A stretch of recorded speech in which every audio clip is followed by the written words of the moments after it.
Parliament ఎన్నికల్లో పోటీ చేసే అభ్యర్థుల ఎంపికపై బీజేపీ అధిష్టానం కసరత్తు కొనసాగుతోంది. దీనిలో భాగంగా ఇవాళ సాయంత్రం 6 గంటలకు బీజేపీ సెంట్రల్ ఎలక్షన్ కమిటీ భేటీ కానుంది. ఇందులో భాగంగా 150కి పైగా వివిధ రాష్ట్రాలకు చెందిన అభ్యర్థుల ఎంపికపై చర్చించనుంది. తెలుగు రాష్ట్రాలతో పాటు మరికొన్ని రాష్ట్రాల్లో అభ్యర్థులను ఎంపిక చేసే అవకాశం ఉంది. ఇప్పటికే 195 మంది అభ్యర్థుల జాబితా వెల్లడించిన అధిష్టానం రెండవ జాబితా విడుదల చేసేందుకు కసరత్తు చేస్తోంది. తొలి జాబితాలో తెలంగాణలోని 9 స్థానాలకు అభ్యర్థులను ప్రకటించింది. మిగిలిన 8 స్థానాలను ఇవాల్టి సమావేశంలో ఎంపిక చేసే అవకాశం ఉన్నట్లు తెలుస్తోంది. ఏపీ పొత్తులో భాగంగా 6 ఎంపీ సీట్ల విషయంలోనూ చర్చించనుంది.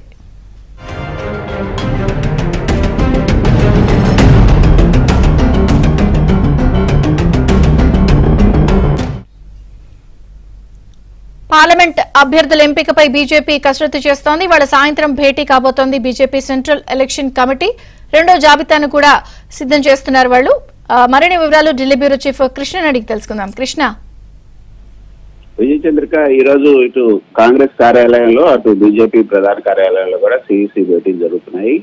సాయంత్రం 6 గంటలకే ఈ రెండు భేటీలు కూడా జరుగుతున్నాయి.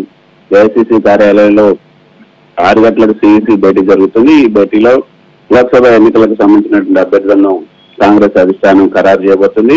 అయితే ఈ సిఇసి భేటీలో కర్ణాటక, రాజస్థాన్, ఛత్తీస్గఢ్, హర్యానా, తమిళనాడు, ఢిల్లీ, మధ్యప్రదేశ్ ఈ రాష్ట్రాలకు సంబంధించినటువంటి లోక్సభ స్థానాలకు సంబంధించినటువంటి అభ్యర్థులను ఖరారు చేయబోతుంది. అయితే ఏపీ, తెలంగాణలకు సంబంధించినటువంటి అభ్యర్థులు ఖరారు చేస్తారా లేదా అనే దానిపై ఇంకా స్పష్టత లేదు.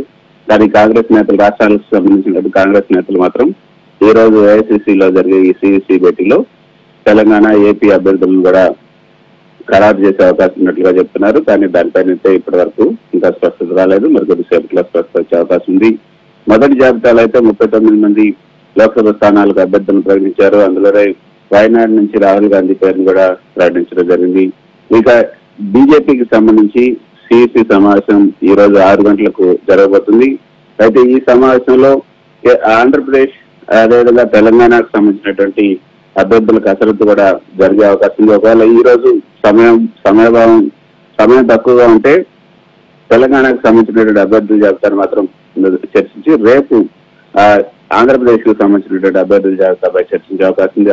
ఆంధ్రప్రదేశ్ కు సంబంధించి ఇప్పటికే ఒక కమిటీని విజయవాడకు పంపడం జరిగింది. షెకావత్, అదేవిధంగా జయపాండే నిన్న పవన్ కళ్యాణ్ తో భేటీ అయ్యారు. ఈ రోజు తెలుగుదేశం నేతలతో కూడా ఈ బీజేపీ బృందం భేటీ కాబోతుంది. ఆ తర్వాత అభ్యర్థుల ఖరారు, అదేవిధంగా సీట్ల ఖరారు అయిన తర్వాత రేపు దానిపైన ఏపీకి సంబంధించినటువంటి అంశంపై చర్చించే అవకాశం ఉన్నట్లుగా తెలుస్తుంది. ఇలా మీరు చెప్పినట్లుగా ఈ 150 మంది పేర్లకు పైగా వివిధ రాష్ట్రాల అభ్యర్థుల ఎంపిక జరగబోతుంది. బీజేపీ అభ్యర్థుల రెండవ జాబితాను ఈ రోజు సిద్ధం చేసే అవకాశం ఉంది. ఇప్పటికే 195 మంది పేర్లతో తొలి జాబితాను బీజేపీ విడుదల చేసింది. మరో 150కి పైగా పేర్లను రెండో జాబితాలో విడుదల చేసే అవకాశం ఉంది. తొలి జాబితాలో తెలంగాణకు సంబంధించి 9 స్థానాల అభ్యర్థులను ప్రకటించారు.